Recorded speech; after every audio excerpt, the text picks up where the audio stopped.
Luke chapter 6, in charge of the Sabbath. On a certain Sabbath, Jesus was walking through a field of ripe grain. His disciples were pulling off heads of grain and rubbing them in their hands to get rid of the chaff and eating them. Some of the Pharisees said, "Why are you doing that, breaking a Sabbath rule?" But Jesus stood up for them. "Have you never read what David and those with him did when they were hungry?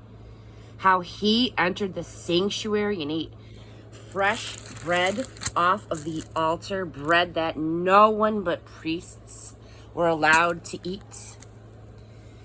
He also handed it out to his companions. Then he said, 'The Son of Man is no slave to the Sabbath. He's in charge.' On another Sabbath, he went to the meeting place and taught.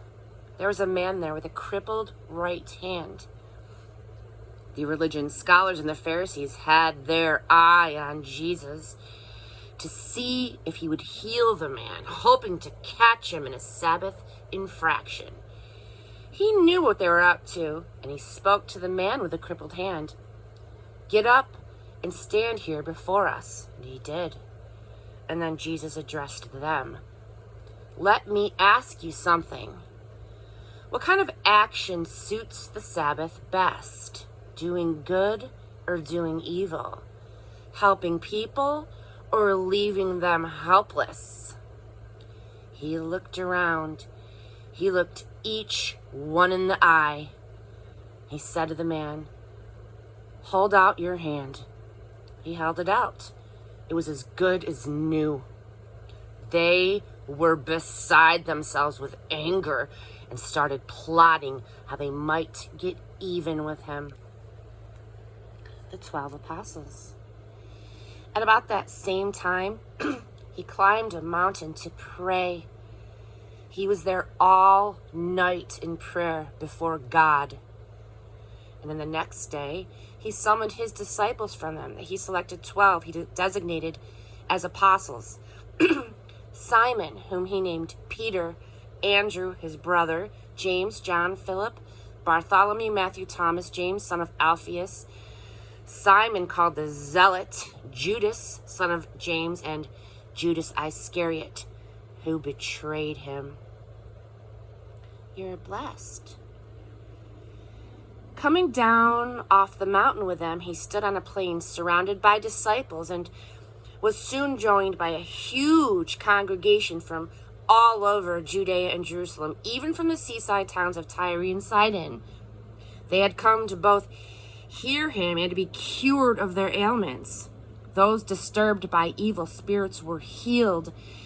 Everyone was trying to touch him. So much energy surging from him. So many people healed. And then he spoke.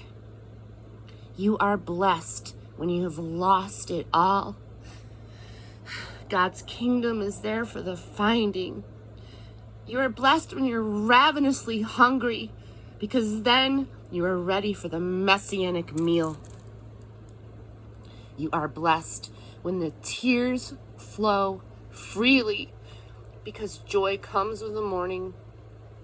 Count yourself blessed every time someone cuts you down or throws you out. Every time someone smears or blackens your name to discredit me. What it means is that the truth is too close for comfort and that person is uncomfortable. You can be glad when that happens. Skip like a lamb if you like. Because even though they don't like it, I do, and all of heaven applauds. And know that you are in good company. My preachers and witnesses have always been treated like this. Give away your life. But it's trouble ahead if you think you have it made. What you have is all you'll ever get. And it's trouble ahead if you're satisfied with yourself. Yourself will not satisfy you for long. And it's trouble ahead if you think that life is all fun and games. There is suffering to be met, and you are going to meet it. There's trouble ahead when you live only for the approval of others, saying what flatters them, doing what indulges them. Popularity contests are not truth contests. Look how many scoundrel preachers were approved by your ancestors. Your task is to be true, not popular. To you who are ready for the truth, I say this: love your enemies.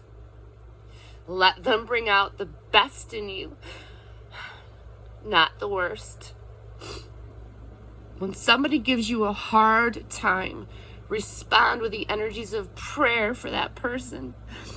If somebody slaps you in the face, stand there and take it. If somebody grabs your shirt, gift wrap your best coat and make a present of it. If somebody takes unfair advantage of you, use that occasion to practice the servant life. No more tit for tat stuff. Live generously. Here's a simple rule of thumb for behavior. Ask yourself what you want people to do for you, then grab the initiative and then do it for them. If you only love the lovable, do you expect a pat on the back? Run-of-the-mill sinners do that. If you only help those who help you, do you expect a medal? Garden variety sinners do that. If you only give for what you hope to get out of it, do you think that that's charity? The stingiest of pawnbrokers does that. I tell you, love your enemies. Help and give without expecting a return. You will never, I promise, never regret it. Live out this God-created identity the way that our Father lives towards us. He lives generously and graciously, even when we are at our worst. Our Father is kind, so you be kind. Don't pick on people. Don't jump on their failures and criticize their faults, unless, of course, you want the same treatment. Don't condemn those who are down. That hardness can boomerang. Be easy on people, and you'll find life a lot easier. Give away your life. You'll find life given back, but not merely given back with bonus and blessing. Giving, not getting, is the way. Generosity begets generosity. He quoted a proverb. Can a blind man guide a blind man? Wouldn't they both end up in the ditch? An apprentice does not lecture the master. The point is to be careful who you follow as your teacher. It's really easy to see a smudge on your neighbor's face and be oblivious to the ugly sneer on your own. Do you have the nerve to say, "Let me wash your face for you," when your own face is distorted by contempt? It is this "I know better than you" mentality again, playing a holier than thou part, instead of just living your own part. Wipe that ugly sneer off of your own face, and you just might be fit to offer a washcloth to your neighbor. Work the words into your life. You don't get wormy apples off a healthy tree, nor do you get good apples off of a diseased tree. The health of the apple tells the health of the tree. You must begin with your own life-giving lives. It's you who are, not what you say and do.